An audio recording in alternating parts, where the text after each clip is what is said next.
Hey there, and welcome back to Cisco Views and Books. Today we've got a military thriller Thursday review for you, and that is Dale Brown's Dreamland, Piranha. So I'll read you the back, and we'll see what we're getting into here. Hidden in the Nevada desert is America's most advanced aerospace weapons testing facility. Dreamland is the place where the nation's top minds come to develop artillery and aircraft that push beyond the cutting edge, and where America's Air Force top guns come to test them on the front lines of a new era in warfare. A showdown between the Indian and Chinese navies in the Pacific gives Dreamland the opportunity to test their new remote-operated underwater probe. Using the Piranha for surveillance, the U.S. watches as India and China circle each other like sharks. When the tension erupts into violence, innocent civilians are caught in the fray, and Captain Brianna Stockard is shot down trying to rescue them. To save her, Dreamland rushes an unmanned bomber project off the drawing boards and into the sky. So this book is fantastic. Just to start that off. Piranha is probably in the top 5 Dale Brown books for me. This book took the geopolitical level of the Dale Brown books so far and pushed it into a more modern sphere. It was published in 2003, just to give you some context. But this is right around the time when China's military ascendancy started. I'm not sure if it wasn't during the Xi Jinping era that we're in now, but it was a couple of people before him. But this is right around the time when China started to very heavily steal military technology from the U.S. So the preface for this conflict that they're going to in the Indian Ocean is basically that India has a new submarine that they're wanting to test out. The Chinese and them are having a dispute over some of the islands in not the South China Sea, but just like the Indian Ocean and their bordering waters. And basically the U.S. Navy has developed this Piranha underwater drone that is almost completely undetectable to try and find this new Indian submarine. Unbeknownst to them, the Indian submarine is basically on a suicide mission to attack the Chinese main battle carrier or aircraft carrier. And in the course of that, they do test that new submarine's weapon, but the Dreamland people also test the Piranha in conjunction with the Navy. This book introduces some characters from the Navy that you just love to hate, because they do everything in their power to keep Dreamland and Bastion from even doing anything. And even when Brianna Stockard gets shot down, as you hear about in the synopsis, they do nothing to help recover them because they're too busy worrying about the overall conflict and sitting in the middle of the Chinese and Indian fleets. So, there is a great potential for international incident that happens in this book, and it sure as hell does. And for the next, I think, like 2 books, we get almost a continuing storyline stemming off of this, where it's in the same region with the same kind of Navy people that we get introduced to in this book.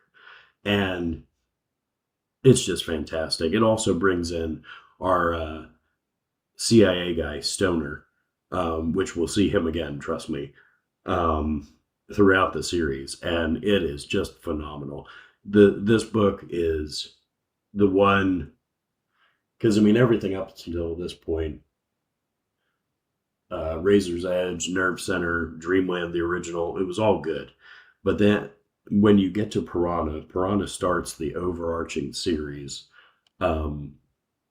onto the tack that it reaches at book 10. And then it changes tact after book 10 to finish out the series. But from this book until basically until book 10, we get the same cast of characters, the same repeating Navy guys coming back, the same kind of either cooperation or failed cooperation that we get inter-service wise from the Dreamland people, the Air Force, and the Navy. And this is just, it's a brilliant step into bringing the series together, because each one of these so far has been like a standalone story. And starting with Piranha and then going into Strike Zone and then Armageddon, that's basically like the Indian Ocean trilogy, if you will, where you get a lot of the same recurring characters, and we're in the same area of operation for the most part with these people. And it's just, it was the right move for the series. I mean, you don't get much better than a geopolitical situation that does catalyst off into other books, and like the ramifications of this book are heavily um, are heavily used to set up the next two books. Actually, honestly, it probably sets up the rest of the series up until book 10. The events of this book basically are the catalyst for the continuing story going forward, and it's just a phenomenal entry into the series. And like I said, it's one of my top five um, Dale Brown books of all time, just because it was so tense. It was at this book that you realize the like main characters, or at least characters that you thought were main characters, he's okay with killing them.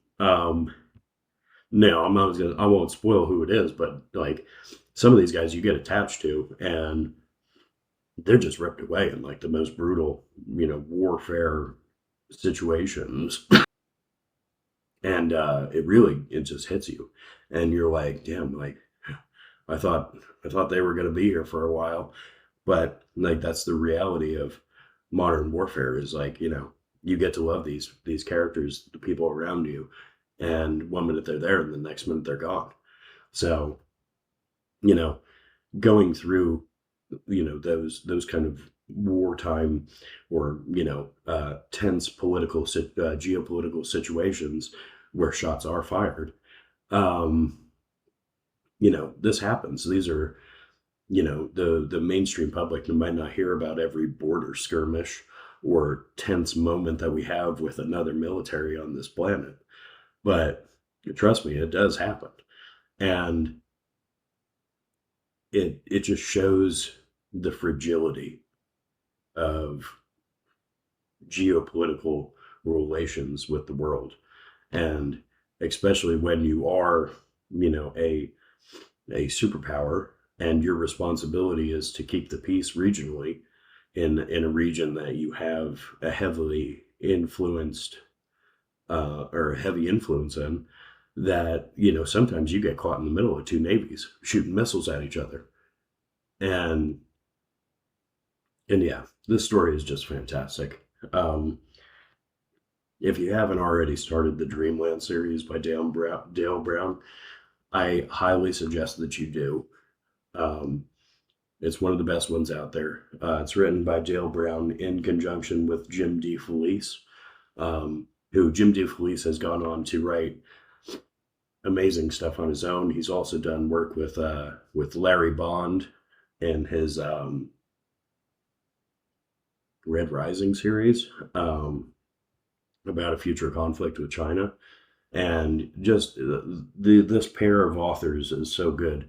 I mean, Dale Brown is good on his own, but you can see the influence of Jim DeFelice on these novels is much more on a personal level, where Dale Brown mostly focuses on the geopolitical technology um, kind of aspect of it, with good characters, of course, in the Patrick McClanahan series. But this one does take a different tact, and honestly, it leans a little bit heavier into the technology, which could be Jim DeFelice's contribution. I'm not really sure if we know like what that writing dynamic looked like. But trust me, I want to dig into it a little bit more because I'm interested. But yeah, so this book is fantastic. If, like I said, if you haven't started reading Dale Brown yet, there's something wrong with you. I'm just kidding. But you should, because Dale Brown is amazing. And if you're into Clancy, if you're into Larry Bond, if you're into any of the big names in military thrillers, then there's no reason why you haven't read Dale Brown yet, because he is right up there with those tier people. So, get on it, because you're missing out if you don't read Dale Brown. So, until next time, read, because reading is fundamental. And thank you for joining me for another Military Thriller Thursday.